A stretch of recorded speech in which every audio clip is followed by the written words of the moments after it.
بصوا يا جماعة، الست دي احنا نزلنا لها فيديوهات في القناة عندنا قبل كده، بيتها مسكون بالجن. فبص، في حد ظهر جنبها وهي حبت تضربه بحاجة لأن هي بتعاني من الموضوع ده، إن بيتها مسكون.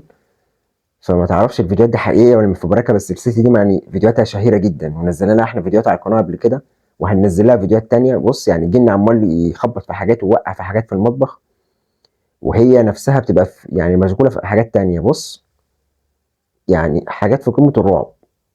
يعني انت لو عايش مكان الست دي في البيت ده، يعني هتبيع البيت امتى وتلاقي بيت زيه فين؟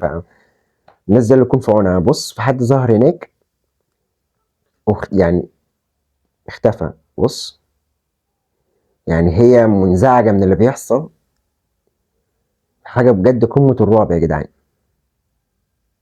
حتى بص، هي بتشتمه وبتقول له بعد، لان هي تعرضت لمواقف زي كده كتير في البيت ده، فهي شافت انه مش مؤذي، بس هو بيحب دايما يرخم عليهم ويزعجهم من بعيد. حتى بص يعني، بص برضه في الفيديو ده برضه وهي واقفة. يعني هو الجن هناك، او ده جن ولا مفبرك الله اعلم، بس يعني انا سايب لكم حريه ان انتوا تقولوا في الكومنتات هل الفيديو ده حقيقي ولا مفبرك. وما تنساش بس تشترك في القناه عشان يوصل لك كل الفيديوهات اللي جايه، لانه بص قفل عليا الباب ازاي.